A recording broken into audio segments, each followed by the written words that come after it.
Hey everyone, and welcome back to the It's Knowable podcast. I know it's been a little while since I've gone live, but I'm excited to be back and continuing our series of in-depth interviews at the intersection of truth, beauty, and Catholicism. This evening, I'm joined by my friend Drew. Drew the Catholic is might be how he is best known, at least in the YouTube world. So, really excited to talk with him tonight about stories related neo-mythology and symbolism, basically why stories matter so much to us, as well as why we think they might matter on a deeper level as well. So it will be a fairly unguided but hopefully in-depth conversation at this intersection point. So if you have any questions, please do feel free to drop them in the comments as we go, and we'll certainly leave some time at the end to circle back. So Drew, how are you? Hey, I'm good, Noah. How are you? I'm doing well, and I'm just gonna Thanks take for it as having a me on. Oh, it's my pleasure. Thank you for taking time to spend with me, especially on a Friday evening, afternoon, depending on where you're at. I guess you're a little bit farther west than me, so I imagine it's a little bit earlier in your day. Yeah. Yeah, I was gonna say it's only about 3:15, 3:20, or whatever time it is here. So still kind of midday, mid-afternoon for us. So, but anyways, yeah, happy to take the time, and it's long overdue that I think you and I had a chat. So I'm looking forward to it.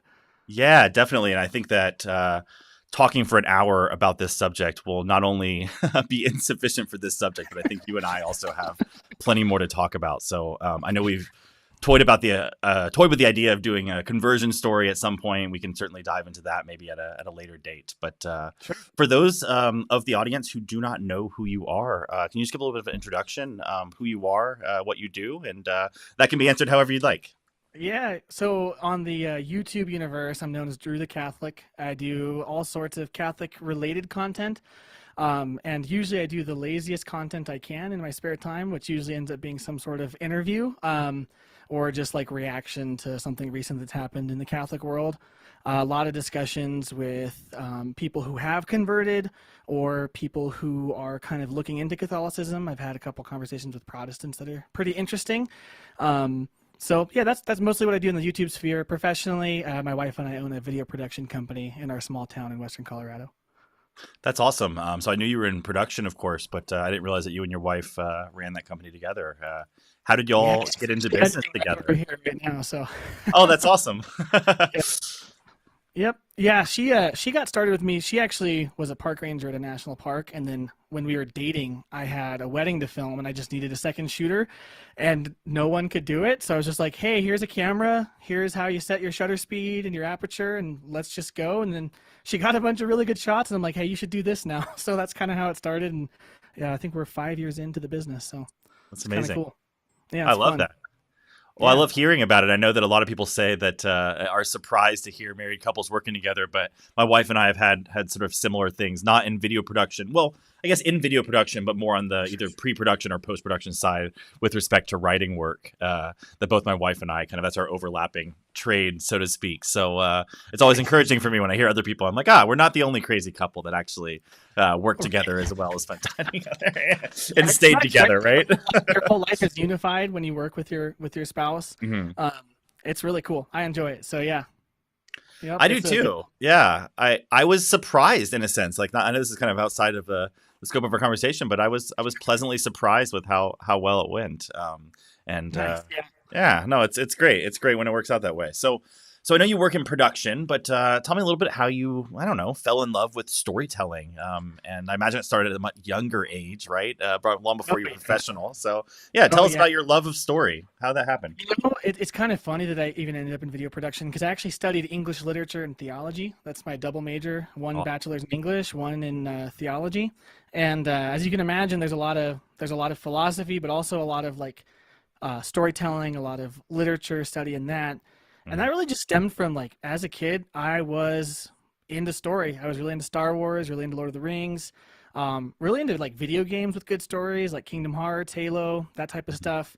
And that was just always where I was. I was always kind of in my head, in some sort of mythological or fantasy place. I really enjoyed Greek mythology growing up and learning about that in school, and I don't know. It was just always something I had an interest in and a knack for. Started writing at a really young age. Had all sorts of crazy story ideas. and eventually picked up a camera and started bossing my friends around and making little really terrible home movies, which I think at some point every kid has kind of done. But that was, yeah, a big interest of mine, is like crafting worlds, crafting narratives. And then in terms of how that intersects with, the rest of what I do, like coming to realize that the way that those stories operate actually has a lot for us in life. It's not merely just escapism, but there's a reason that we have Mhm. a desire for narrative, a desire for big stories. So yeah, there's a lot to that as human beings, that we resonate with internally, I think. So I know I love the way you describe that, and perhaps not surprisingly, I know you and I have found that we are very alike in many ways. This is perhaps going to be completely unsurprising to you, but I was very similar in terms of how I grew up, both in terms of my love of stories, in terms of the consuming side, like consuming stories, as well as creating them from a fairly mhm. young age. And even now, I have all these collections of stories that I wrote.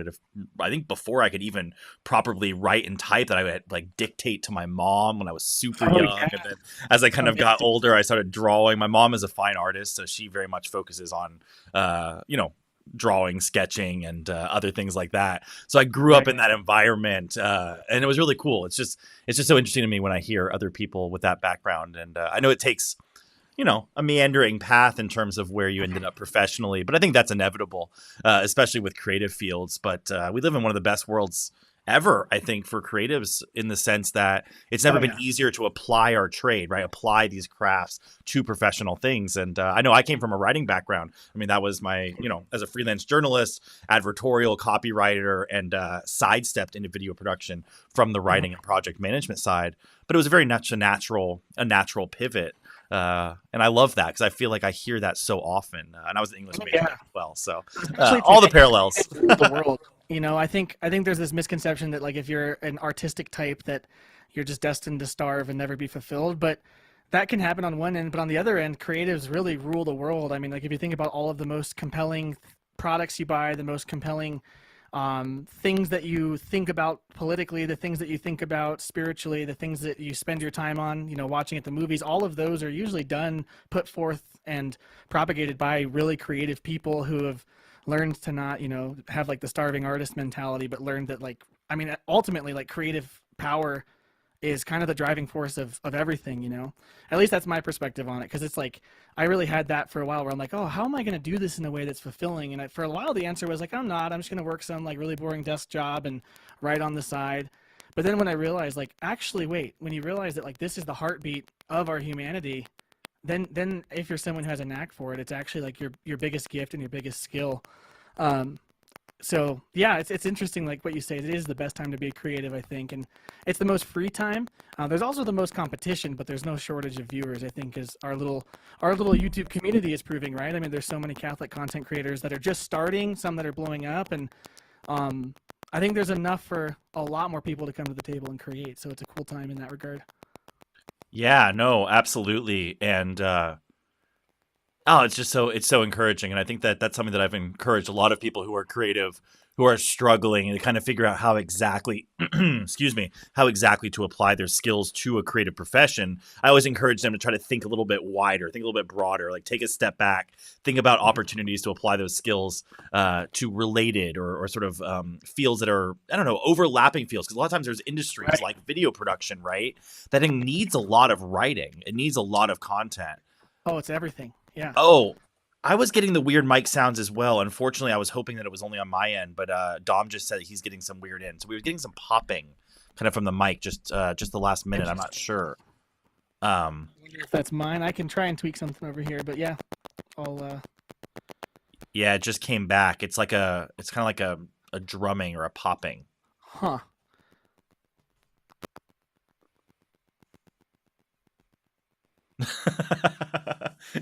I'm laughing at Uh, David's comment. He said, "I think I what did heard he say? something similar on the Kid A album, but but it's gone now." It did sound kind of like it was an intentional background like beat for a little bit of time. Nice. There we go. We'll choose to interpret it that way. I'm just over here making fat beats while we're talking. Oh, you know what? Uh, It might have been this cable crossover. I'll move it. Does that make it better? let's see. Let's see. I don't hear anything. David, Dom, what about y'all? Not sure. I guess I should pull up the comments too, just to make sure David's behaving. No, I always appreciate it. My only challenge is not laughing when I read some of his comments. Is like kind of like my challenge. I have to like kind of ignore the comments actively if I'm asking questions or trying to respond, because otherwise I'll start Oh, yeah, just veering off and completely losing my train of thought and sound like sound absolutely. ridiculous. Let's see. Turn the volume up, Drew. Start it again. Let's see. Drew, can you talk a little bit? Yeah, so this is my mic test. I love testing things live. As David knows, I do that all the time. Why figure it out in pre-production? Just fix it in the edit or test it live when everyone's watching. That's There you go. I find there's like a deep sense of irony in the fact that I've had more technical issues with you and for this interview, and the fact that you and I both have worked in as professional producers or in video production professionally for so long, and there's well, literally never been as many technical issues as there has been on our interview. It's like perfect, right? It's like, of course. I promise. We know what we're doing. The problem we were talking about this before the show. The problem is when you're doing all of this tech stuff for yourself, you can't focus on it like you can when you're doing it on behalf of a client. So Oh, you isn't that the truth? inevitably miss something. So it's No, funny. it's true. I just have remembered all the times that people I know in the film industry railing against people asking for solo producers, right? Oh, I want to hire someone to shoot, direct, interview and edit, all kind of like, within 24 hours. Um,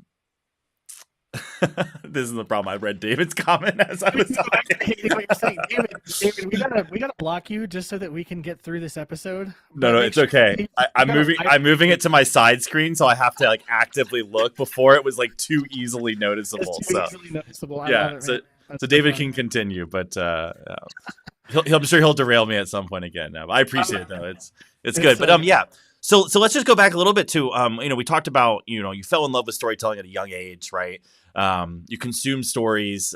You got involved in making house, what are they, home videos, at a young age, and all Yeah. that. How did that kind of transition for you, and how did that kind of develop? I mean, and maybe in particular, I'm curious, how did that kind of grow into something that had more meaning for you as an adult?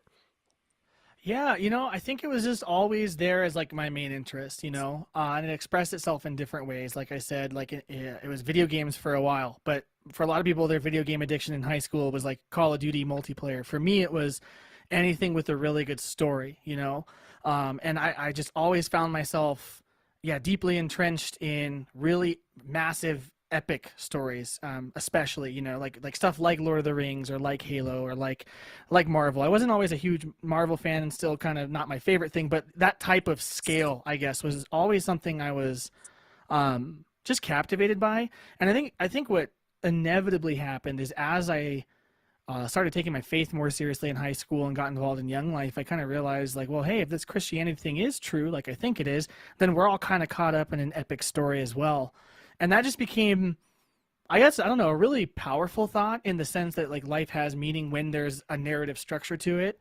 And we all tend to interpret our life in those ways anyways. Like if you think of just the way you remember things, for instance, you almost never remember every like minute boring detail of an important event in Mm. your life, like sitting in a waiting room for 45 minutes. Your brain like cuts those out, they hit the cutting room floor, and it edits all the meaningful parts together, and then you find like a natural narrative arc in your memories.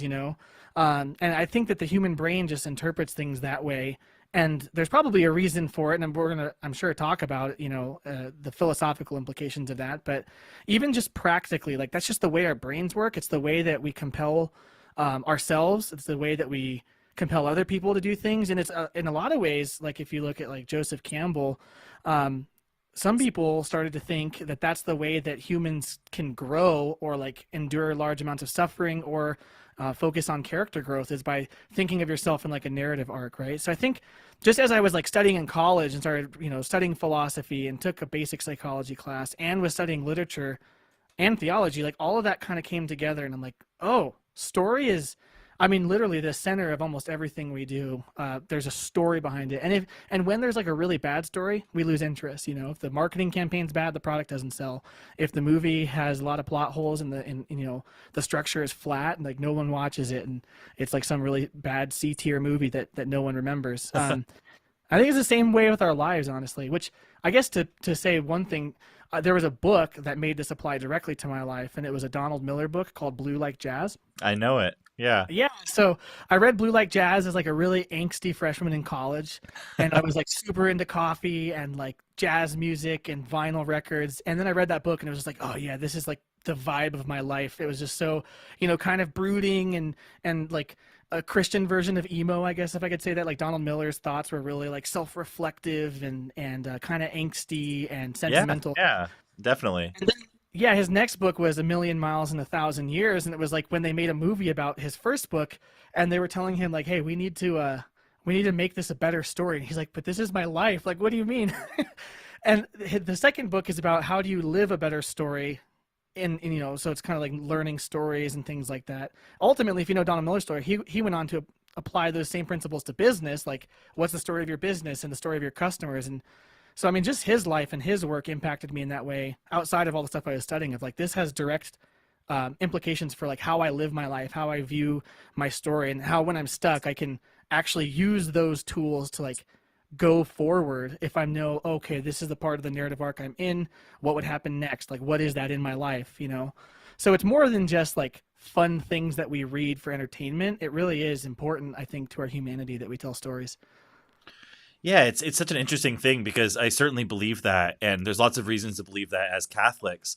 But it's something that I believed a long time before I was a Catholic, right? It was something that was almost a self-evident thing about stories, just based on my own experience, right? A phenomenological evidence, like basically the phenomenological evidence was sufficient for me, just based on my own experience, that like stories were important, right? Because they did help me either, I don't know, almost come to a better understanding or deeper understanding of truths that I already believed, or realize things that I never understood that then brought other things into focus. And so often, right, then life also comes to reflect things that I've seen in stories, right? It happens kind of in both directions in terms of the timeline, so to speak. So it's one of those things that it just was evident to me that there is sort of this certain, I don't know, it's almost like it's like the medium that we humans best respond to. And why is a harder question to answer, right? Why is that the case? How exactly does that play out? Those are harder questions. But that it's the case was almost just something that was evident to me from a very early age. And it's never not been evident to me since, despite my very much wavering faith in other respects. So I don't know. What about you? What do you think about that? No, I mean, I think very similar for me. Again, you and I are just like the same person, just copy pasted into different contexts in some ways. Sometimes I feel that I way. cut At off least. my long hair, so it's not too weird now. Exactly. Oh man. But no, I think it is self-evident, right? And there's a lot of power to that. I don't think people dwell on that enough. I think in our sort of like secular kind of postmodern culture, they're like, oh well, that's just like an odd feature of our human neurons or whatever. Like it's nothing to look into. But it's like, I don't know, I think it is a little deeper than that. Like if this is not just what we use to build structure to our lives to use as touch points of meaning, but it also is like tangible in the world, outside of just like mere human like a psychological reading of our own selves. There seems to be like narrative structure to things. Then it is something more universal than just like a weird feature, almost like an afterthought of human psychology. Which I think in some ways could be like a weird Trojan horse argument for God, in the sense that there seems to be narrative arcs, there seems to be structures of story and structures of meaning. And I'm not going to work that whole like syllogism out right here, but at least for me, I think that there is power to that, like that we ascribe meaning in similar ways universally across cultures, across eons of time, says something, yeah, about our human nature, but also something about the state of existence, I think, in general, especially as conscious beings who can reflect on these things. Mm. Yeah, absolutely. I mean, it really is something that is perhaps unique to humanity, among all the animals, the ability and the focus on story, and both in terms of our position within a story as well as our appreciation for stories, kind of both in the macro and the micro levels. We really do have this natural, and I believe it is ubiquitous in all cultures, right? The means of telling the story certainly varies quite a lot. Like there's a huge disparity of media across times and cultures, but storytelling, the focus on that as just an important thing, almost an intrinsically important thing, I think has been Hmm. literally universally present. I mean, I've tried to find counterexamples of this. Admittedly, I haven't done like enough research to say this with like 100% confidence, but I have yet to find any strong kind of counterexamples of this. I don't know. It's really Right. interesting to me because it really does seem to be embedded in our humanity. Now, why, Oh yeah. again, that's a harder question, and a lot of people disagree on in terms of why, but it Hmm. is such a deeply embedded part of the human condition. It's so interesting.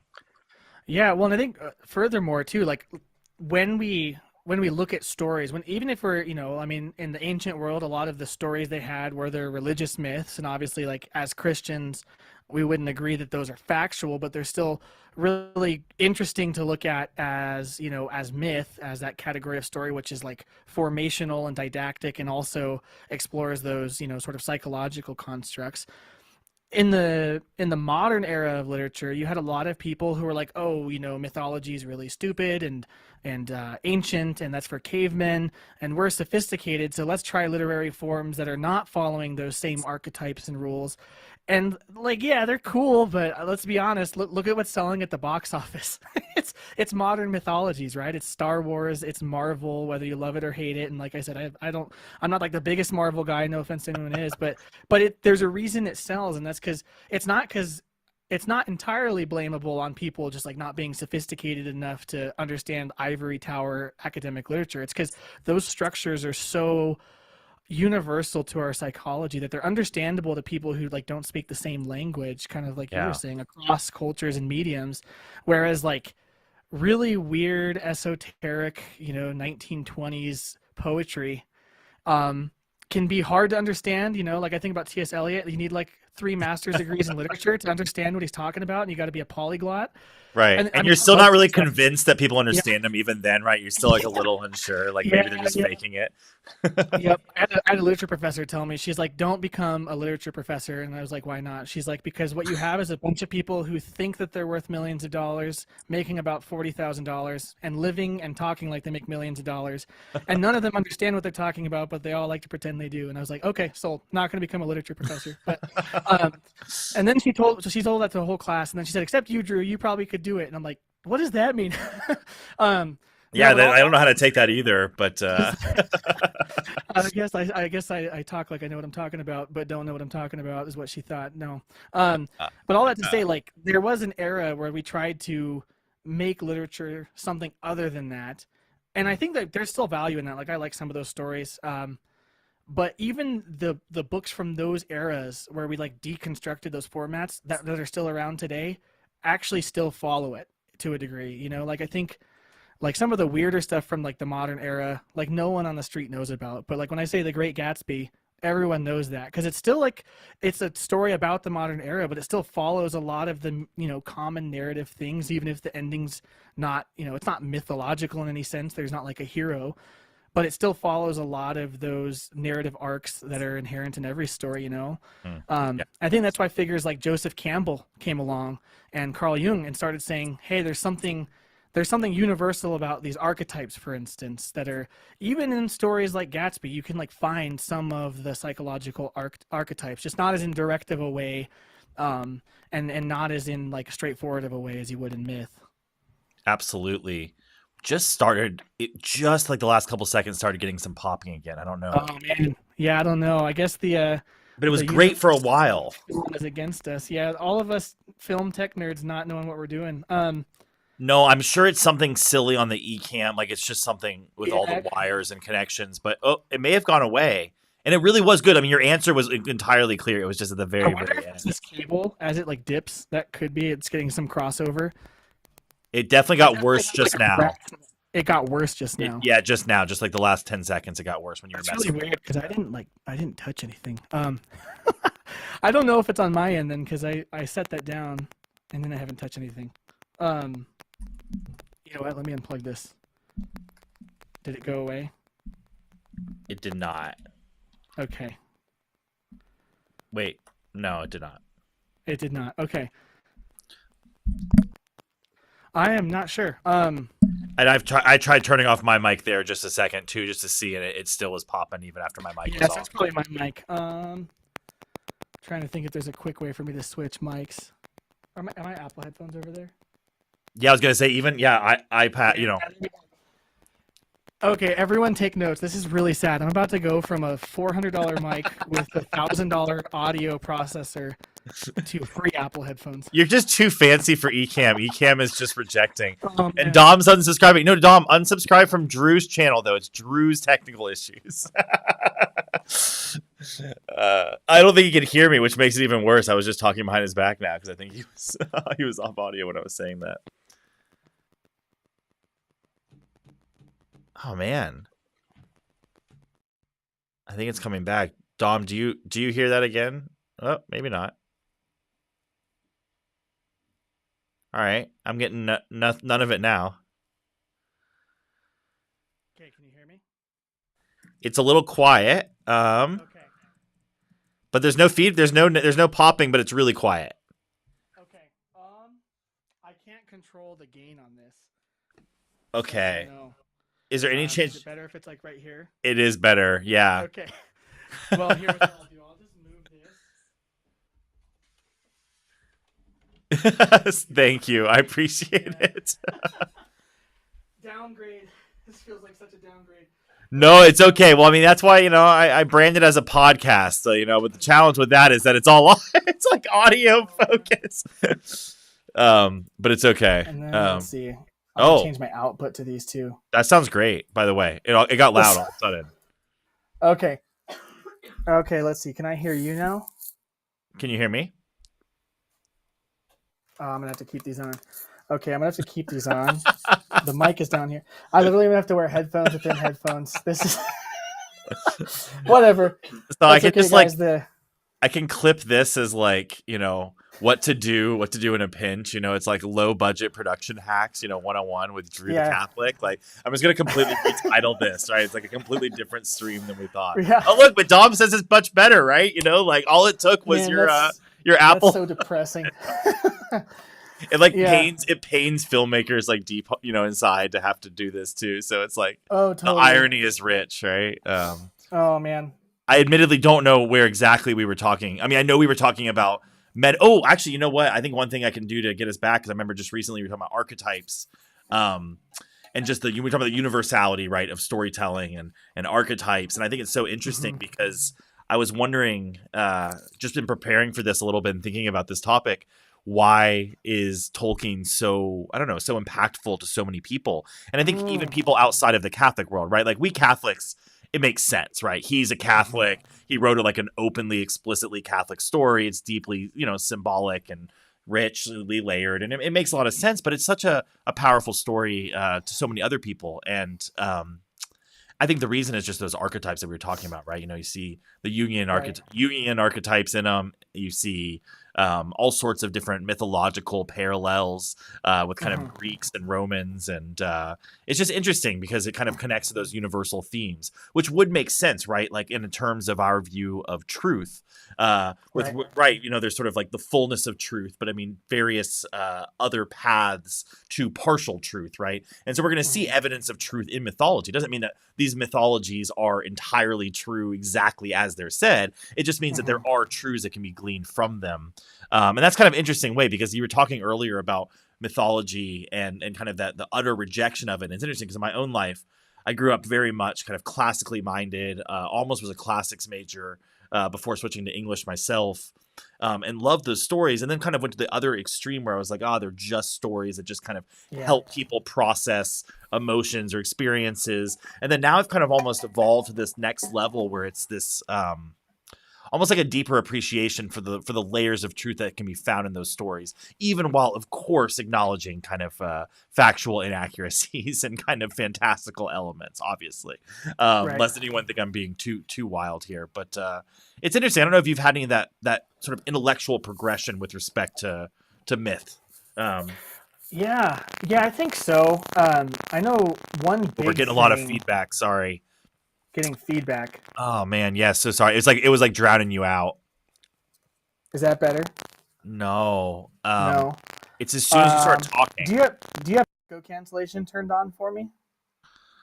Let me double check. On Ecamm. It just got really good as soon as it just quieted right now. Oh, okay. Interesting. Yeah, I guess the only thing I could think of is that this headphone, um, the headphone on top of headphones dilemma, what could be causing it. I It don't know sounds though. great now. It really does. It was like sounding great, Okay, and then it was all of a sudden. So that's maybe so we'll funny. have to chop this one up maybe and like Yeah, re-release yeah, it with sure. some clips or something. But Um, it's all good. It's all good. Um, but you're gonna have to help me get back on track. I'm sorry, I got us back on well, track there. yeah. There, I So you lost had it. kind of asked about like my view of myth and did it evolve? Did it go to like these are just stories? So there's more than this. I definitely did like kind of a similar thing. So there was a phase in college where I was like, well, Christianity's true, every other myth is false, and therefore like only cool as a story and maybe not useful. And then literature is just this fun thing. But I think what really changed that is it's odd that it's funny that you brought up Tolkien because I actually took a whole class on him in college, and that's kind of where it changed because we started to read more than just the Lord of the Rings and the Silmarillion, but some of his other stuff, like on fairy stories, which is an essay he wrote um, about this exact topic. Mm. And at the same time that I was reading that type of stuff, I was encountering, oh gosh, back then, like that would have been like the beginnings of like the intellectual dark web, it was called. So you have like Joe Rogan and Jordan Peterson um, and those types of people all talking across disagreements and stuff. And I really became into Jordan Peterson's work, and I think he does a lot of this stuff as well. But yeah, I think Tolkien really was what convinced me of that because of On Fairy Stories specifically, because what he had done, rather than like merely psychologizing it and saying, "Oh, this is just a feature of human psychology." When you read the essay on fairy stories, he really has this belief as someone, we know Tolkien loved myth, he loved mythology, he loved languages. And him and Lewis shared that love and were like anti-modernists, So while everyone else was trying to throw that stuff away, they were like, no, hold on to that, and we should throw your stuff away. Um, he really believed, and he says in On Fairy Stories that there's one pot of story. Like there's really only one pot. It's like this giant stew that's always been there, and that every tale that's told is sort of just taking a ladle out of the same pot. And this bit might have a bit more of the broth and the meat, and this bit might have more of the vegetables, and this bit might have some beans or whatever it is. But like it's all the same stuff. Um, and as I reflected on that, I'm like, huh, that is true because like across these tales, you can almost find those same archetypes. But even like we were saying, even across cultures and across time and all that, and then just the idea when you pair that with the power that it's had, and that's what Dr. Jordan Peterson talks a lot about, is that it's not just that we psychologize things these way and it's like helpful for our memory, or helps us quell our fears and our existential crises. It's that it actually can motivate us to like build better futures. And so if you think about some of those great myths and those great inspiring characters, people are literally inspired by those stories to go out and live those types of valiant lives. Mm. Um, and so if it has that sort of effect, then there's something more going on there than just merely being like a psychological trinket, I guess, that helps us, I don't know, helps us ascribe meaning where there might not be any. I think it really is powerful. Like there is something about that. Like when we hear someone's story, like they share, oh, this is an experience I had, here's how I overcame it. That's why people often get inspired to, like maybe lay down addictions or take up healthy habits, because the power of someone else's story is, filling them with the willpower to embark on that journey themselves. So yeah, it's kind of hard. Like it's not an empirical thing to pin down, but there's got to be something more there when you look at the sheer weight it has in terms of our human experience. Yeah, I'm really glad you brought up this psychological connection because I think that's really interesting. I remember reading an article. Goodness, I can't tell you where it is, so maybe I can find it and source and link it later. But I was going to sort of like blindly quote something and just make up facts here. But I remember reading about the positive impact, the positive psychological and emotional impact that narrative, in particular, not in particular fiction, had on children, right, and on youth, and Hmm. it actually helped them process various emotions. It actually helps them cultivate empathy. And at least Mm-hmm. the theory in terms of why is not so surprising, right? It's kind of and maybe even fairly obvious, right? It means because you can experience, in a sense, there's a certain vicarious experiential quality of it where you can experience these things that you might never have experienced yourself and kind of see it through these different eyes, right? Different Mm-hmm. perspectives. And you can gain that all from reading. And it was interesting Right. because if stories weren't meaningful on a deeper level, right? If they didn't have that level of meaning, it's like it wouldn't really make sense for them to have that level of impact on us, right?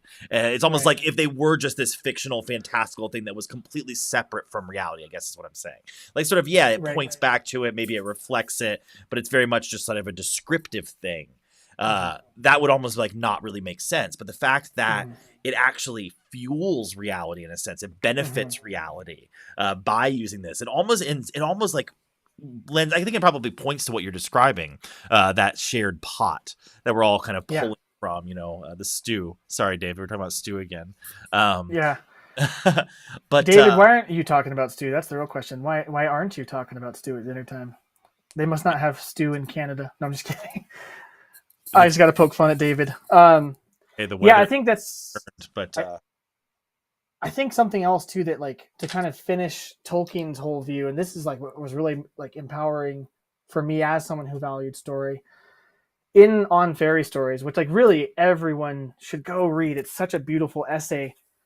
He talks about world building, so like if you're a Tolkien fan, you'll really become interested in it for that reason, and that it like gives his philosophy. But he he has this idea right at the end. He explains a concept called eucatastrophe, which is probably worth delving into. But right after that, he then talks about like kind of the question that we would have, because it could be tempting to have the discussion we're having and say like, oh well, if all of these stories, what's true about them is this universal way that they apply to our lives, but the content of them doesn't necessarily have to be factual, then why can't we just have the narrative arc as a mechanism for empowering people without like the actual concept of the truth? Therefore, we don't necessarily need religion. We just need to frame stories that do the same thing for people, and the contents don't have to be true. Like it could be really easy to go that route with it, and a lot of people have, I think, in sort of the Joseph Campbell postmodern kind of branch of this discussion. But Tolkien was really convinced in On Fairy Stories that we're actually all living in this grand story, like what he calls the true myth. And mm, he thinks that, Christianity is the single true myth. And so of course it looks like other religions sometimes when you look at the narrative arc, because all of those are from the same pot, and this is the pot. The universe we're living in itself is the pot. And then he takes it a step further, because you realize his whole idea when he talks about subcreation and creating these fantastical universes is based on our being in the image of the God who created this creation. And so when you're a story writer and you're creating this little sub universe and this little tale that isn't real but is based off of that same pot of story, that's on the basis of you living in this pot of story that's the one God created. And the reason that you're inspired and you have this desire to create a little universe, a sub creation as he calls it, is because of your connection to your creator. So he makes it like directly religious there, which I think is so amazing. I mean, from a Christian philosophy standpoint, you're like, oh well, that makes sense. But then even just from a human standpoint of like, oh, that's why we understand the world this way, because not only is it just like a random feature of our psychology, but there's something about the way that God relates himself to us, and there's something about the way that we're made in his image, and story is a very direct and central part of that. Like I think about the scriptures. They're not just like this manual of instruction that's just like coldly given as like bullet points. Like you have the Decalogue, and that's like the closest thing to it. But the entire like the structure of Scripture is a story. It follows those same exact landmark, points of every myth and of every great story. And this is the way that God has chosen to communicate himself to us, right? So like it gets really religious when you start thinking of it like Tolkien, because then it's like out of the basis of our relationship with God as being made in his image. So that's where I think it all came together for me. And I was like, oh, so that's why stories are so central, because there's something in which, when we're telling stories, we're engaging in the same type of work that God has chosen, in terms of how he communicates himself to us. Hopefully that made sense. That's kind of a long string of ideas, but No, I think that makes a lot of sense. And I think it's a really interesting progression of thought, and one that I definitely can relate to in a lot of ways, because this is an interesting thing, because you can realize that the stories are really meaningful because of how they are helping you in your life. And then you can realize that they're meaningful because you and your life are part of a broader story, right? So there's this kind of like mhm, a new level, a new layer. And I think that's really mhm, interesting, because I think I definitely found new depths, I think, to my appreciation for stories when I embraced Catholicism in particular. And I think mhm, Christianity, broadly speaking, of course, is a religion of story in a sense, but right, Catholicism, I think, in particular, embraces the transcendentals of art and beauty, and how truth can actually be conveyed through these transcendentals. And I think that mhm, that's a new layer of appreciation that's explicit mhm. within Catholic tradition. And thank you, that recommendation. I mean, it's fantastic, that essay. I need to reread it. I read it a couple Oh, years it's ago, so good. but it's fantastic, and I definitely Yeah, recommend people reading it. Yeah, no, it's great. Trying to think where I just made the mistake of reading comments again. I know. Oh Kyle man, called me a nerd. it's Takes okay. one to know one, Kyle. um, Something that I shied yeah, away from for a long time, and have now come to embrace. It's okay. yeah. We're in I'm the I'm era plenty nerdy where about plenty nerds of things now. nerds rule the world these days, right? So it's a good thing to be a nerd. I actually just stage the books. That's just sort of like part of the look. Because you can't be a Catholic Yeah. YouTuber without a library behind you. Like, it's sort of a Catholic YouTuber. Well, I actually, know. you did not Yeah, get that memo. I think you just, I didn't, that's what and you're I missing. often I often hear about it in the comments. People are like, "Why don't you have sacred art behind you?" I know. And And I I'm mean, like, sacred "Well, art and you books. know." That's it. That's it. Half Oh the Catholic man. world won't subscribe to you unless they see those things. It's just, Right, yeah, exactly. Even if it's just a Zoom background, right?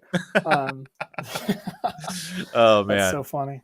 No, it is funny. But yeah, no, I definitely have gained a new appreciation for it, because it's sort of a deeper layer. And it also, I think, makes sense of what you already know implicitly, right? You understand Right. from your experience that this actually has been beneficial, that you do see the world in story, but you also benefit from other people's story because of how they tap into these broader archetypes, right? These broader Right. meta narratives, and the wisdom that can be gleaned through that. It's almost like I mean, you think about ancestral wisdom, that kind of concept of kind of Mm, passing down wisdom through the ages.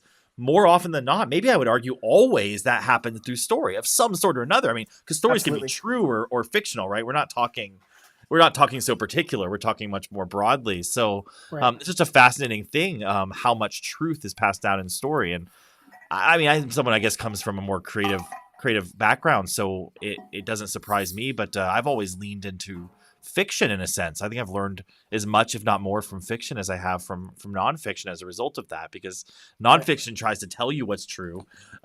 Fiction shows you these beautiful stories, and shows you how other people experience them, Hmm. and then lets you figure out, by navigating their experiences, what's true in kind of new levels. It's a different level. It allows you, almost empowers you to Yeah. discover truth rather than telling you what's true. They both have a place. Don't get me wrong. I Right. love both of them, but there's just some, like, a deeper level of it, or it just hits me harder, or something about it. Right. No, it's exactly right. And because fiction communicates so much in setting the stage and having the characters played out, and what's implicit is just as powerful and communicative as what's explicit, right? Whereas with like a philosophical treatise that's nonfiction, you're trying to be as explicit as possible. But with fiction and like with narrative, you have these subtleties, like I think of like in film, like the camera becomes a character, like the way it pans and like looks at someone's reaction to a thing that happened, like without even saying anything in film specifically, you can communicate hundreds of pages worth of information about these characters, about what they're doing, about what they're learning. And people intuitively know this. And so it's almost like in a sense, story is a language. And this is something else that like Tolkien really got into as a language nerd, and it's a universal language. So in that sense, it is Catholic, right? It's universal. It's the language of the human heart, and I would say even beyond that, it's the language of God's heart and the way that He communicates Himself through story. Earlier we were talking about modes, and I just kind of had a thought that, as you were saying, almost everyone passes on their tradition through story. Mm. Ritual and liturgy is no different. It really is just the same way of communicating story. Like in the way that, in a way that a Jew in the first century would have celebrated Passover, not only to just remember the historical event of the Passover, but to enter into it. We would say in more than just play acting, in like a real way, in the same way that the Eucharist is. We're entering into the Last Supper. We're entering into the Passion in a real, profound, and supernatural way. And also in that it's communicating, it's handing on that which the apostles received and experienced and lived in a way that we're not just even witnessing, but now we're actually entering into it. Like we're physically reenacting those Yeah, steps, right? exactly. Um, yeah, and the formational power of that is huge. So like this is why I think this is like the great trump card of Catholicism, is its formational power. Because when you're handing on the story, not just with really impassioned speeches about it, not to dig at Protestantism, I was a Protestant, and I like a good homily, but when you're actually enabling people to enter into it, even if they can't communicate it like as good as St. Thomas Aquinas, there's a sense in which they know it in a depth that you don't have when it's merely just given to you as a quiz, right? Absolutely. And yeah, story does that. Like, and that's why people reference stories, and that's why they reference books. That's why they get so nerdy about it, to where, like, we don't have icon corners in a non-religious culture, but we sure have like our poster corners of all your favorite books and stuff, because it almost is serving a similar purpose.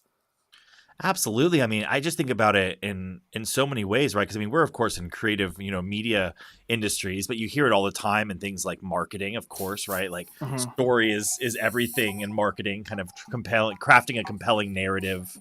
Yeah. But then also, you think about it just more broadly speaking, and we talked about theology, of course, the story there, but then you also think even in science, right? These scientific theories, in a lot of sense, it's capturing the imagination of people, like with a story. It's this kind of this Mm. new story. It's this new framing for kind of how things are.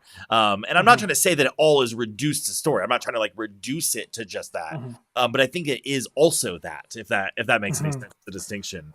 Um, but it's fascinating because I think it just speaks to how we process things through story, Mm-hmm. right? So Mm-hmm. in some sense, we filter everything else through story because, I mean, I would argue because we're part of a story, but Mm-hmm. I, Mm-hmm. I do think that we do that as humans. And I don't think it's just a creative thing. I don't think it's just an artist Right. specific thing. Sorry for shaking that in the camera, but yeah, I don't Oh, think it you're was like good. an artist specific thing, but we might reflect on it a lot more, spend more time thinking about it.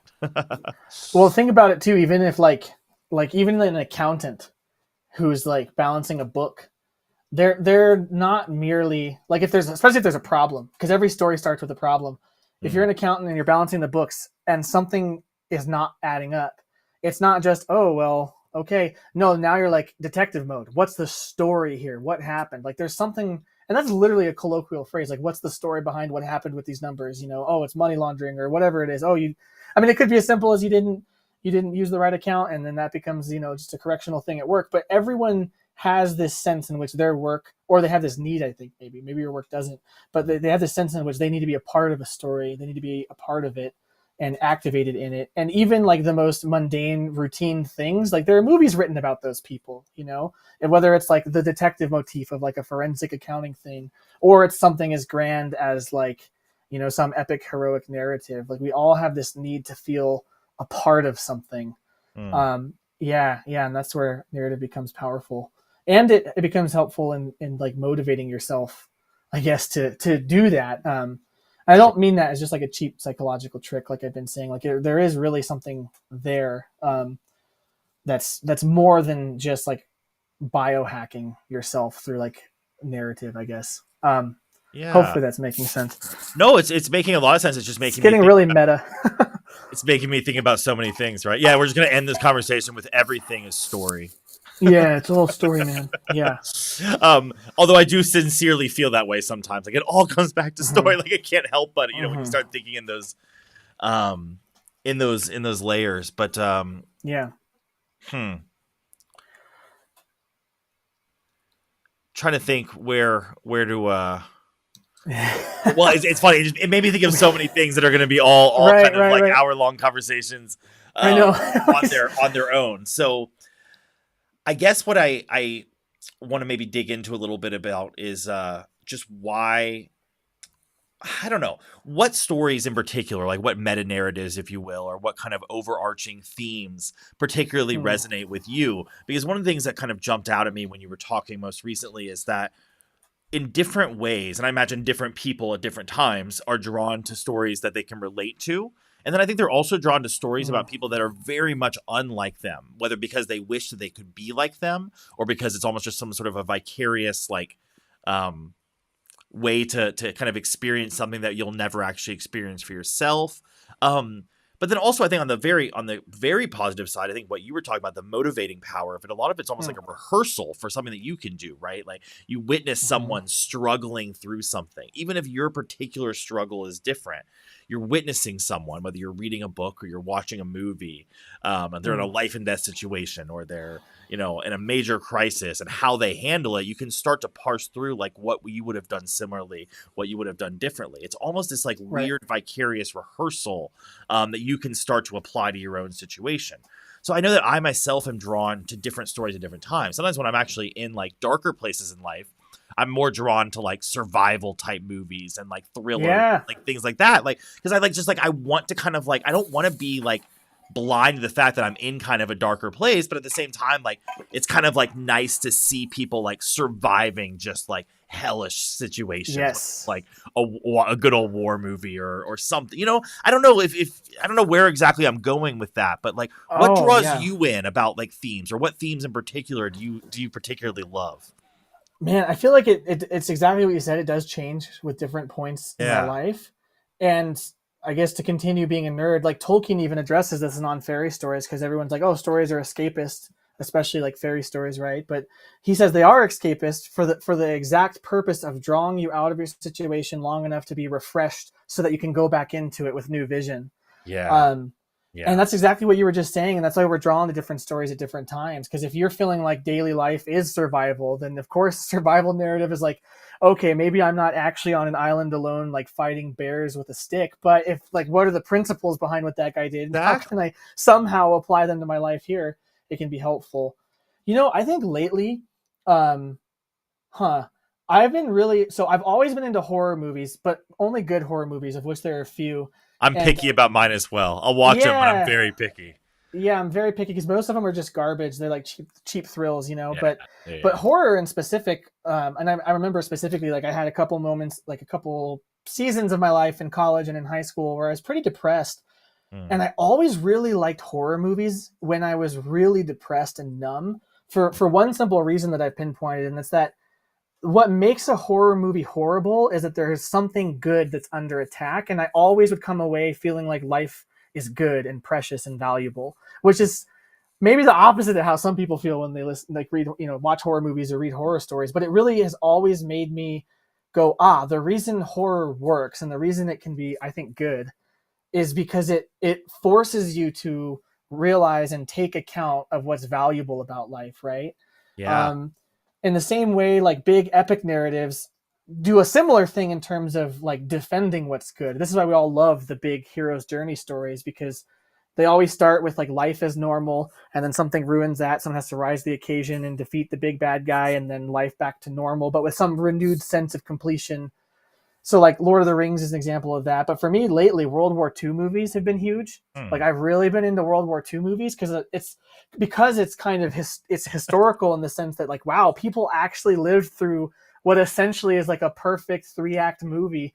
Not that I'm like wanting to go live through World War III, but the heroism of like the everyday person um, in World War II movies is put on display. And in a lot of ways, I find myself reflecting on that as like as analogous to our situation maybe spiritually in today's world. It Mm. feels like it feels like being in Europe and the Nazis have invaded everywhere. Like you're kind of surrounded and you're gonna have to die honorably. So I've been watching a lot of World War II movies and thinking this is a perfect metaphor. Obviously it's historical, but it's a perfect metaphor for like the spiritual battle we're in. Like it really is like worldwide good and evil. in the spiritual battle of the spiritual life, against the world, the flesh, and the devil. And for me, that's like encouraging the heroism of holiness, Mm. which I know is like a super weird way to watch a World War II movie and come away and be like, I need to be holier. But it's true, right? Like, a lot of countries reflected on their culture after World War II, and it's like, how did this happen? How did the Nazis rise? How did Hitler take power? How did all these seemingly decent people become complicit in something like the Holocaust? And like just the fact that happened, and then afterward everyone took account and said, how do we avoid it ever happening again? It's kind of like us. Like at any moment Yeah. we could find ourselves in a dark path and go, how did I get here? I was supposed to be good. I was supposed to be better. And if you don't, if you're not careful, it's kind of like what God says to Cain. Sin is crouching at your door and its desire is for you. But you can master it. It's sort Yeah. of that sort of thing. So that's been what I've reflected on lately, which I could totally see someone accusing me of like protagonist bias and thinking about life that way. But as Catholics, that really is like the Mm. state we're in.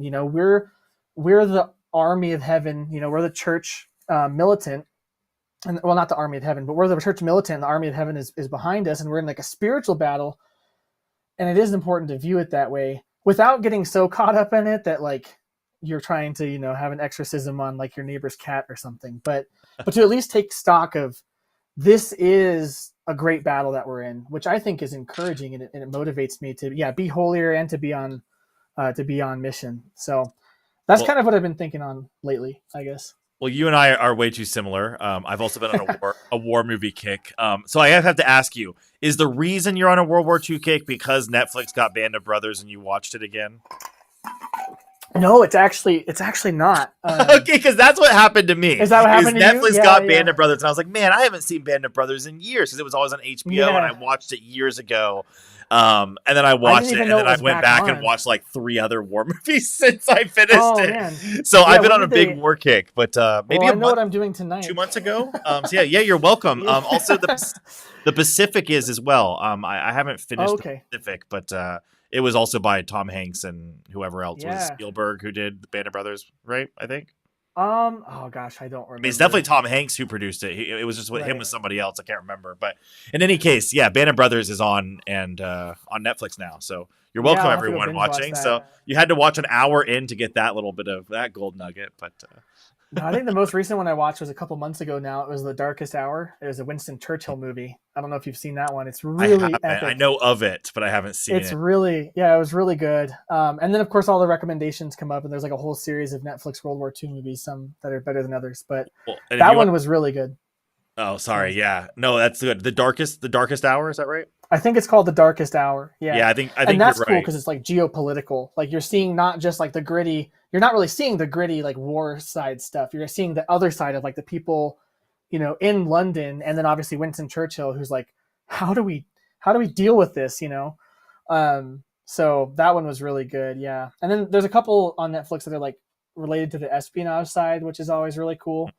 Yeah. But it just must have been crazy because everyone in every branch of every military in a way it like depended on their little subunit doing this thing just right. Otherwise it could have all gone awful in the other direction. And there's so many instances of that I've just been captivated by it lately.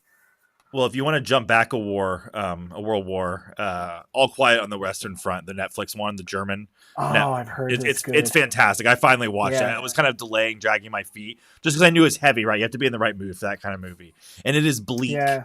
It is bleak, but it is Mm, extremely just a well crafted film, like perfectly shot. The lighting is fantastic. The direction, the acting. I mean, it's just one of those flawless movies. Like you just don't have much nice. to critique. You may not like it, but you don't have much to critique. But from a from a sort of technical yeah, perspective, from a yeah. technical perspective. Did you like Um, 1917? I did. Oh, it was so good. Yeah, It very was much. so good. That's another one of those. I've watched it a couple times.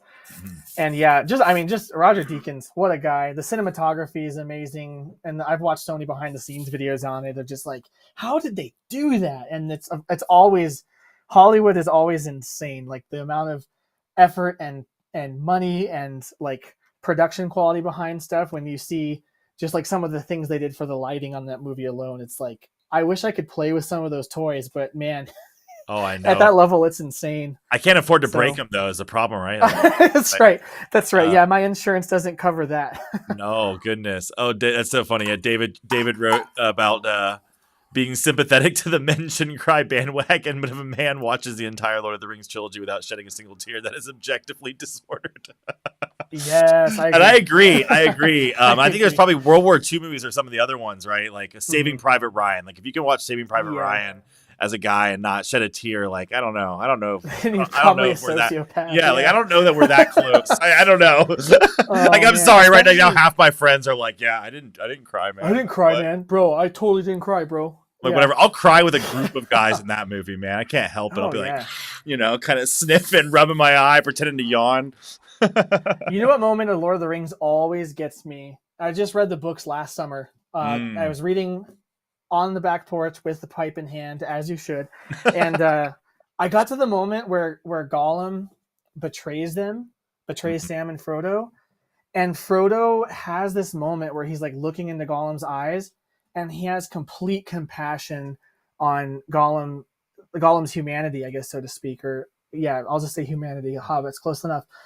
And he has this realization of like that they're the same, and that he was, he's just gone so far that he's just a shadow of what he was, And that moment, like every time I read through that moment when I'm reading through Lord of the Rings, I cry because I'm like, Mm. wow, what a beautiful thing for Tolkien to put in there and realize, because like we want to make bad guys flat sometimes, And Mm. this is one of the reasons I don't like Marvel, is because sometimes the bad guys can be very flat. Sometimes they're more nuanced, but sometimes they're just very flat. It's like that guy bad, beat up bad guy, and like that's it.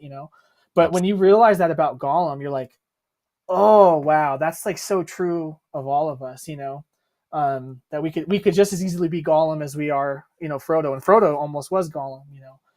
Very few people can be Samwise Gamgee.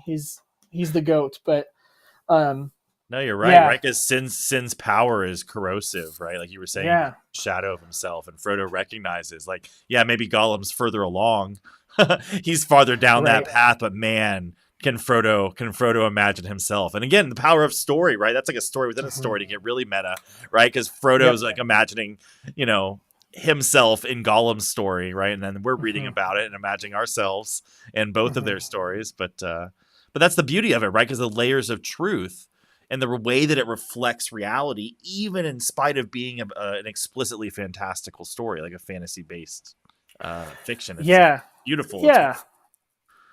Like that moment communicates everything you just said. It communicates the full doctrine of what sin does to us and the effects of sin. It communicates our universal human dignity that should be respected, and it also communicates like the need and the obligation to have compassion on someone who's in a degraded state to such a degree that we can actually help lift them out of it. Like all of that, like yeah. which could be like 3 or 4 weeks of catechism class and catechesis and a whole life of mentorship, like one little moment in Lord of the Rings, and it just hits you right in the heart and is all right there. Yeah.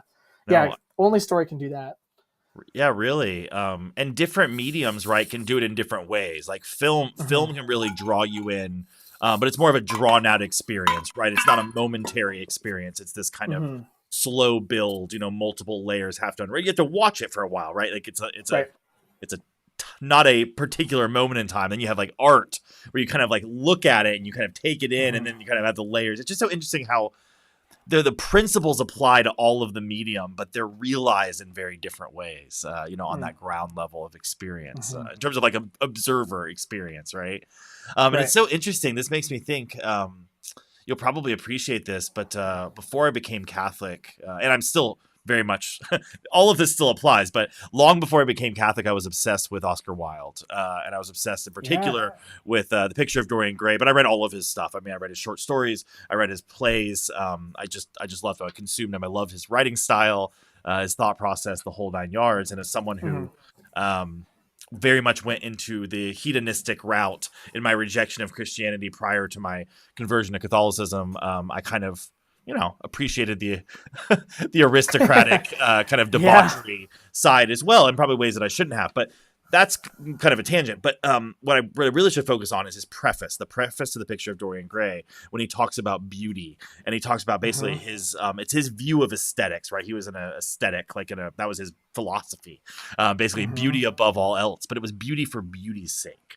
And that was a big kind of underlying point of it. And this was prior to his deathbed reversion of Catholicism, by God's Mm-hmm. grace, which is an awesome thing that I Mm-hmm. realized that I learned about not too long ago, actually. After I became Catholic, I learned that, which is awesome because it's often missing from the literature classes, Right. right? They kind of tell about his Yeah, rejection they're of not going to tell you Catholicism, but that they don't part. talk about his Yeah. reversion. Like that part they Right. leave out. But so yeah, so that maybe we'll get Convenient. to chat in heaven, which is kind of a cool thing to Mm. think about. But by God's grace. But anyways, I don't know where I was going with that, but I remember prior to my becoming Catholic, I was kind of very much a believer in aestheticism, like beauty for Yeah. beauty's sake. Like, so I believed in the transcendentals. I wasn't quite sure what exactly it meant from a religious perspective. I kind of had a Right. lot of questions. I was fairly agnostic on the religious side, not about God's existence, but sort of about how it played out for the Yeah. lives of people. I was kind of just left a lot of those questions as questions. But I was Mm-hmm. firmly convinced that beauty had inherent intrinsic value. Beauty in Mm-hmm. particular, even though I was very skeptical about things about truth, goodness, beauty of all the transcendental. Right. So it's so interesting because I believe that almost inherently, even when I wasn't sure about anything else religiously. And then, of course, becoming Catholic, it almost like fills in all the gaps, and it provides this like new profound layer because it grounds beauty in God. Mm-hmm. Um, David, yeah. It certainly was. Oh, David. Oh yeah, no, that certainly was not the message of the book. Yeah, I mean, oh man, well I guess if you can't laugh at yourself, right? So I think the first time I read it, David, I was a teenager, right? So I was like 15, 16. I was not raised rich. And there was all these like rich aristocrats just like getting drunk and Yeah. talking like philosophy and literature around tables. I'm like, dude, I want that. I'm like, but I'm not rich. Yeah. I'm not independently wealthy. Like, I don't know how I'm going to get that. But I don't know. There was just some allure of it. Like, obviously Right. not the path that Dorian went down and like what it did to him. I mean, clearly Mm-hmm. that was too extreme. But I think in my like naivety, I was like, his problem was a matter of extremes. It wasn't like his path was wrong. Is that like he gave in too much, but ooh, There's a reason he's called Oscar Wilde. I'm dumb. That's great. that's You know what's funny is David's last comment. I was actually gonna say something to that effect. I was gonna say that like there's it's no mistake maybe that Oscar Wilde did have a reversion with his discourse and his thoughts on beauty and like similar to you like beauty is an end in of itself and it's yeah, probably the best evangelist especially in today's world it where was for me, like man. most people people don't care about truth today like well I don't want to just like gloss over all of humanity and say that but like generally speaking there's a lot of comfort with relativism and like not being serious about this is true versus this is not true. It's like that part is harder to discuss but everyone is almost overwhelmed by things that are objectively beautiful to a sense that they can't help but accept its power. And Catholicism is beautiful. It's really beautiful, and it's not just like accidentally beautiful. Like from the like Yeah. its entire construction is emanating from the source of our faith and the summit of it, the Eucharist, and like the whole everything around it is just it's just intensely beautiful. I love it. Yeah, it was the best Yeah, explanation of the why. We were talking about earlier, like yeah, the yeah. why. For me, at least, it was the most convincing, most compelling. The cumulative case for Catholicism Mm, was the most convincing explanation for these things that I already inherently believed about beauty in particular, right? mm-hmm, Now there are other explanations, right? And like not everyone is convinced by Catholicism, but for me, it really right. was like it almost was something I could build out from that, from beauty, and then from Mm-hmm, the other transcendentals and my belief in them. I mean, in some ways, I'm more Platonic, more of a Platonist than I am an Aristotelian in those senses. I think very much mm-hmm, in terms of these like ideals and these principles, and that's just kind of how my mind mm-hmm. kind of works. And because I believed in the ideals, it didn't take too much of a step. Once you kind of are like, okay, maybe there's a source for those ideals, like one Right, singular source for the transcendentals, then it's right. easy to start applying all that you believed about the transcendentals to the source, but in an even Right. greater way, right? It's almost like Yeah. that second layer, it provides like it like removes the obscurity from that final layer. Right. Yeah. In a somewhat related way, it kind of makes me think. Are you familiar with the concept of Sehnsucht? It's a Mhm. German word for longing or nostalgia. Mm, Um, okay. Lewis and Tolkien are really into this concept, And Lewis has a lot of nonfiction and fiction writings that kind of dwell on it specifically, but I think it's also present in a lot of, like in the Lord of the Rings. And the basic idea of Sehnsucht is this deep longing that's universal to all humans, for which no thing ever truly fulfills it. Obviously, we would say except God. And when Lewis talks about it, there's this whole paragraph he has, I forget which work it's from, where he reflects on the fact that we often mistake this longing for like mere nostalgia. Like we're thinking about, ice cream on a hot summer day with grandpa, or we're thinking about, this memory from second grade, or how this story made us feel. But then if we re-encounter the object of that longing, we're often disappointed at how much it's not like what it felt like when we were remembering it. Mm. And in the same way, he says we Yeah. even have nostalgia for lands that aren't ours or times that aren't ours. Like I know for me, there's like often a nostalgia for like the ancient world, and I'm like, oh, there's just so much. But like when I encounter Yeah. it, and if I Same could way, if I man. could travel there, I'd probably be disappointed. I'd be like, oh, okay, it's like not what I was looking for. And Lewis says the reason for this is because that longing. I mean, it's kind of like Augustine, and our hearts are restless until they rest in Him. Yeah. That longing for that beauty that we see in those things that we have Sehnsucht for, is actually a longing for the source of all beauty, which is God. Um, and I think that's really like that's kind of what I think of too with beauty. Is like everyone, there's almost this like there's almost like this. I don't want to make it sound like depressing. There's almost this sadness that comes with encountering beauty, because you just never feel like you can have enough of it, and you have this longing for it in the Yeah. same way that you like long for like your spouse if she's traveling. You long for her.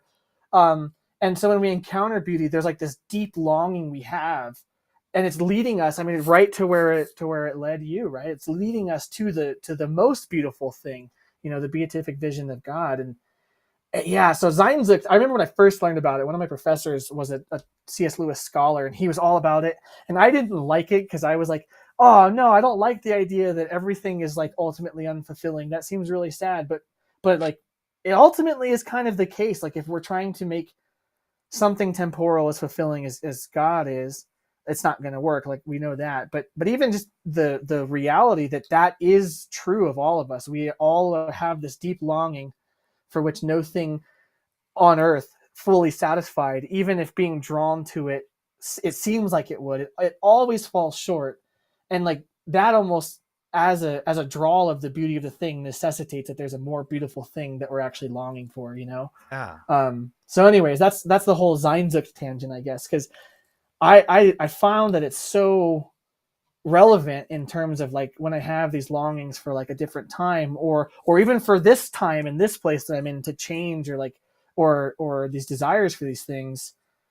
I know where it's ultimately rooted, and then you can rest in that, and you can have these encounters with God. But even still, on this side of heaven, won't be to the degree that they will be, right? Like when we're in the beatific vision. So, anyways, you kind of just made me think of Sehnsucht, and I'm like, oh, I got to go on the Sehnsucht tangent because No, I it's love it. And you know it's what? great. Once you started describing it, it's definitely something that's been explained to me before. Like I didn't Mm-hmm. remember the term specifically, but it's definitely that concept has been explained. Yeah. I don't remember what class it was, but maybe a literature class, maybe philosophy. I don't know. Probably either one could have made. Yeah. But no, it's interesting because it once you recognize that you have that desire, that appreciation, that longing for beauty, certainly one could just say that beauty has inherent value and it's worth just kind of longing for it in of itself.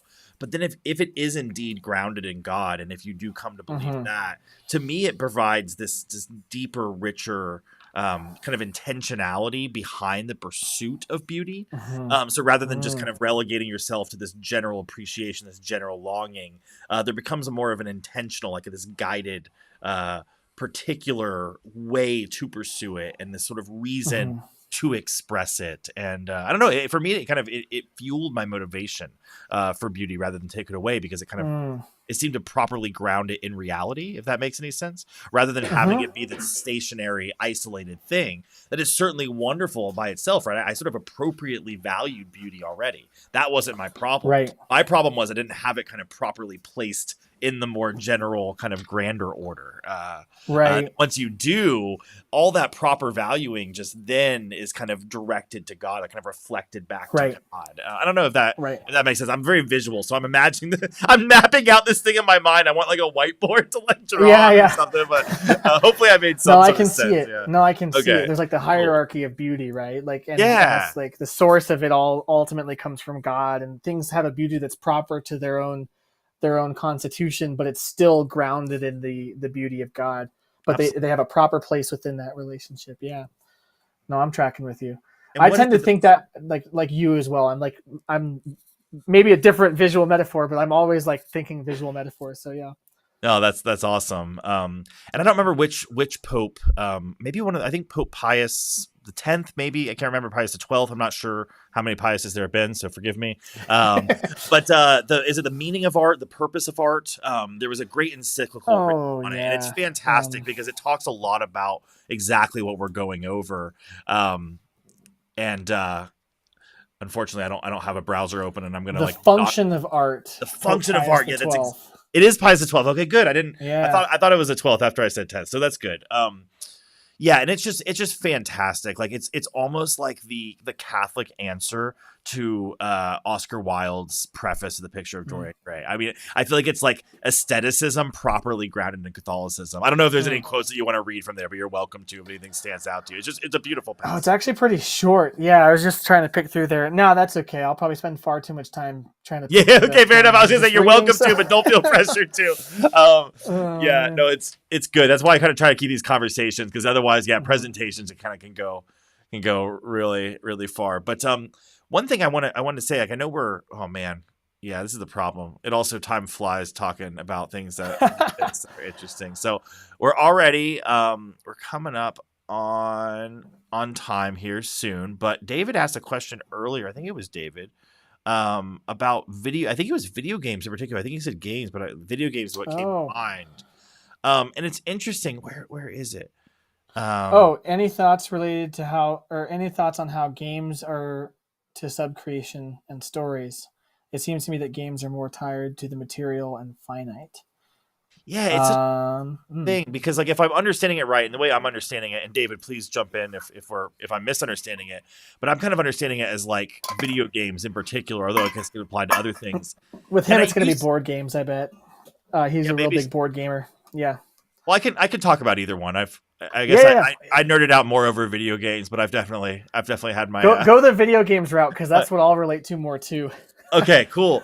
Well, it's funny because like I will say that I kind of generally felt that they were more materialistic and finite oriented, Mm. generally speaking, for a long time. Like I think for a long time I might have agreed with that, but I wonder, like, I'm starting to gain a new appreciation for some of the storytelling within some of the more Mm. modern games. I mean, there's teams of script writers going into these games. Like, they're quite rich narratives. I mean, the dialogue is actually good sometimes. I'm like Mhm. blown away. I'm like, this is actually kind of well written. My goodness, like they got a real writer to write this. And I'm saying this Mhm. kind of flippantly, but they're getting these great writers to write these scripts for these video games, and Mhm. it's an interesting format because I definitely still feel like it's inferior in a lot of ways to other mediums. I'm not trying to like Hmm. equate it on an art form because I think that it's a very different purpose. I think a video game, the purpose of it is different. It's not to experience art. It's actually to like to do something, like you're controlling something.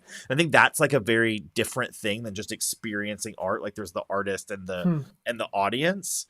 So maybe the participatory element actually is what separates it, and yet there certainly Mhm. are artistic elements baked into video games. So I don't know how it connects exactly, but what do you think? Yeah, I think it depends on like the Mm. game too, and Oh, and and really because game can be just merely like almost like a sporting event, right? Not that I'm trying to say that esports are real sports, but like if you're just playing competitive multiplayer Fortnite, there's not as obvious of a story or a sub creation, although it almost seems like all of them do have some sort of backstory.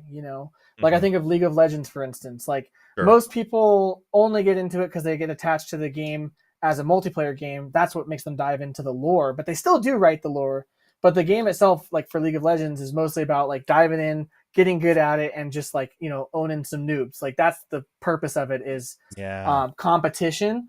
But then there's other games where I think what you said about it being participatory is exactly how it is. It's unique because you almost have a unique way of controlling how you experience the story, Yeah. especially if it's like an open world game where your choices matter, right? But at the Choose same your own adventure time, story, right? yeah, exactly. At the same time, like narrative games or like even old school like first person shooters with decent campaigns can have a really good story and can be really captivating. I mean, I can think of a lot of examples. For me, I think a really big one was Kingdom Hearts. Mm. I mean, I loved those games, but it wasn't just because it was cool and you're playing like with Donald Duck on your team. Because there's this whole weird thing where Disney is somehow involved, and as a kid, that was like, oh, sweet. But there really was this robust, deep, philosophical, beautiful story to the game that compelled me, and like it still compels me, even as an adult. Like I still hear the theme song for Kingdom Hearts and can like have a tear come to my eye because there's something about the story that it tells and the way that it builds those structures of story and somehow makes it to where Disney characters feels like a part of it, even though it's this whole separate thing. Or Yeah. Halo is my favorite example because everyone thinks of Halo and they just think of like Halo 2 multiplayer, um, but the story behind Halo, and I can't speak about the newer ones because I haven't played anything recently, but it's really good. Like it's really well done. Like I've often asserted that if George Lucas had never written Star Wars and the people who came up with the concept of Halo made that a movie instead, it would have been what Star Wars is to us because the level of like mythic nature in it, it's still exploring space. It's kind of a space opera in a similar way. It's not like sci-fi where it's exploring the bounds of our humanity. It really is like proper fantasy, even though it's in sort of a sci-fi context. So I think there can be really good stories. And then there's just games where the story is like an afterthought because they have this cool technology they're developing and they Yeah. want to have people like buy that. So it's kind of depends on the game, just like with movies, it kind of depends on the movie. Yeah, you're Yeah, right. David, Bioshock is really good. Oh, I love those games. But Well, it makes anyway, me sorry. think Yeah. though, like, no, but like with the card games and like making me think a little bit outside the box. I'm thinking of like, oh goodness, Mafia, that game that you play. Oh, I love Have you ever Mafia. played that game, right? Where like everyone's Dude, assigned a thing, and it I've becomes ruined all so about many friendships stories. over Mafia. I was gonna say, I've, yeah, like I definitely brings out my darker side. Like, I mean, it does oh not yeah, bring out the best side of Noah Braden, but I've had people um, say I can't trust you anymore after playing Mafia with you, and I'm like, hey, fair enough. I'm pretty good at Mafia yeah, no, we because played you're it like at a really good at recent work lying. Yeah. event. No, I'm 100% with you. It came up for the first time in years at a recent event. So I'm with all the Oh work man. people, like 4 or 5 months into a new position at Ascension, playing with all of them. And I played one game, and I was Mafia first round, and I just dominated. Like Yes, we dude. just like started the whole town. I got a lot of comments like that, and then like they played the next day, and I'm like, I'm just gonna sit out. I'm like, I don't like what this does to my soul. Like It's half so joking, real. but like not in like a Not Catholic entirely, work yeah. setting, So um, I Mafia is only more fully realized in setting up a murder mystery party. Have you ever done anything like that with a group of no, friends? I know of it. Like I've Oh had people man. tell me about it, and honestly, I'd probably love it. My wife and I probably would like it, Yeah. We honestly. did one. We did one for a group of friends, like probably 4 or 5 years ago when my wife and I were. Yeah, so yeah, we were still just dating, and we had a friend who lived in this like Victorian style house. She was renting a room in, so it was like the perfect setting, and it was amazing because it literally is mafia. Like where everyone's trying to figure out who the murderer is. They all have these roles they're supposed to play, but it's like acted out. We're like in a physical space. Everyone has like backstory and rules for their character, and then we were just like the people running it. But it was so fun. Oh, they And it had the same effect where many people afterwards were like, yo, I don't trust that person anymore because they were the murderer and they had me fooled. it's like So funny. I only lie for good purposes, right? Like in Mafia, Yeah, like in it's Mafia. like Yeah, we it's can. like and in Mafia.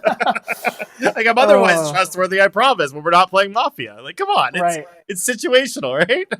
Yeah. It does seem um, that most often people who are really good at Mafia aren't like bad people, which is good because if they were bad people, they could get away with really bad things. But mm, the people who choose to do like really heinous things often get caught, and they're really bad liars. At least in my experience, that's not always the case, but But it's so funny because like bringing it back to stories, right? I definitely feel like some of the people who are best at it are those who can like tell stories. Like you got to kind of be quick, 100%. you got to be quick on your feet. You got to quickly get into a narrative. You got to kind of play right. You're playing people, right? You're not really playing Right. the game so much as you're playing the crowd. You're playing the other players. It's like poker in that sense. So it's so interesting because you got to like know the people, and then you kind of like tell the story. Yeah. Story based on the person, and it's really interesting. So in that sense, there's definitely stories. And then I also think about like the board games growing up as a family, playing Monopoly or playing Uno. Like maybe the game itself isn't the story, but the competitive narratives are. Like there's sort of like Right. narratives in terms of like who won that round, or like, oh, that game, like Uncle so and so was dominant in dominoes for blah blah. I don't know. Like I'm thinking of like these aren't even real stories. These are kind of like there's an silly unfortunate narrative of like, oh, he always cheats. Don't play with him. So exactly. It's like grandma's like really cheating. Yeah. I think but so. You know what and I'm talking about, right? They provide the context for imagination too, like Monopoly or the Game of Life. Like the game itself isn't like narrative based, like Dungeons and Dragons would be, for instance. But like it provides the events or the cause and effect things with which you could enter into like really deep imaginative world building. Like when you're playing the Game of Life, you're almost never just like moving the pieces and keeping score. You're kind of also like envisioning, oh, I'm the guy in the car. Yeah, I got married. Cool, And it kind of gives you an alternative to the life you lived. As a kid, you're like, this is what my life could be. And then as an adult, you're like, this is what my life could have been, for better or worse. Like you're always kind of entering into it a little bit deeper than that. And then like a game like Dungeons and Dragons is probably the perfect example of all at once being like the most story driven game, but also having the most freedom, right? Because you literally are like creating, whoever the DM is creating the story as it's going and having to be 2 steps ahead of everyone playing. And then everyone's like fully entered into their character and your world building. I mean, it really is world building. It's also, I've actually never played Dungeons and Dragons. I've seen some people play it, and we were setting up a game, and then it never happened just because everyone's lives are so busy. I haven't either. Yeah. No, I mean I know of it. I played Pokemon for a while back in the day, but that was another life. Dude. Oh, Pokemon! I was really into Pokemon and Yu-Gi-Oh as a kid as well. Oh yeah. Yep. I went through so funny all of those phases. So sounds like we. Kyle's right. We're just nerds. That's the takeaway from the episode. We're just nerds. Yeah, no, I was a closeted nerd for many years of my life, and I don't know that I don't mean that inappropriately, but yeah, I know. I was very much like someone who was bashful about it, like I'm not really a nerd, like hide those things. Now I'm like, no, I'm a nerd. I'm okay with it. Yeah. You might think I'm not a nerd, but trust me, talk to me long enough and you'll realize. Oh yeah. Well, this has been fantastic. I will say that I probably need to wrap it up just because I have bedtime coming up. Oh sure, over here. And also it is also the appropriate time that we scheduled. But I can talk to you for like 3 more hours if you let me. Just forget the clock. We should circle back, man. We should circle back and like do like a deep dive into like one particular aspect of this, right? Like I feel like this was a great like intro to storytelling, why it matters, why it's meaningful, different layers. And maybe we should like do a dive like back into like just certain symbols or certain myths or certain, I don't know, we could go so many different directions. We can talk about it offline, but what do you think? That'd be fun. Oh, I'm happy to. I think, I love talking about this stuff. And I think there's so many aspects to explore it. I mean, we really, like you said, we really are just like scratching the surface of this. I know it. Even in a religious perspective, and we got there, but I think like, some of the discussions we had on beauty and narrative and stuff as it would come through the lens of Catholicism is like really, we're like barely taking some of the frosting off of the cake there. So yeah, I'd be happy to have more conversations about this. Later. Yeah, that's great. No, that's awesome. Yeah, we can prepare presentations. Maybe next time we can have like a camera on a whiteboard so we can be drawing things. Actually, that's one thing I want to figure out how to do. I want to figure out how to hook up my iPad so I can start doing like live notes. I know there's a way to do it with Ecamm where you can like for example, I could literally have my iPad here, and if I wanted to write something, I could have like a screen pop up where I could like draw, like almost like a virtual whiteboard. I just don't know exactly how to do it yet. I got to figure that out, but that'd be fun. Well, cool. Well, Drew, then before I wrap us up, what should people check out of your work? Is there anything in particular you want to shout out other than going to subscribe to Drew the Catholic? And I'll link it in the description as well. But yeah, I don't know if you have any work you want to tell people about or anything. Yeah. I'm trying to think. Yeah, we just so this is live, so this is already going to be out before I Yeah, release it. I exactly. just earlier today recorded an episode with the vocations director for my diocese, so that's coming out soon. Awesome. And we just talked about what it's like to help people discern their vocations, his vocational journey in becoming a priest, and it was a good conversation. We obviously talked about how we're all in it together, whether you're a priest or married or single. We all have the same mission. A lot of good talking points. So that one's coming out here soon, and I was really happy to have the conversation. I think it was good. So yeah, you can check that out at Drew the Catholic. That's awesome.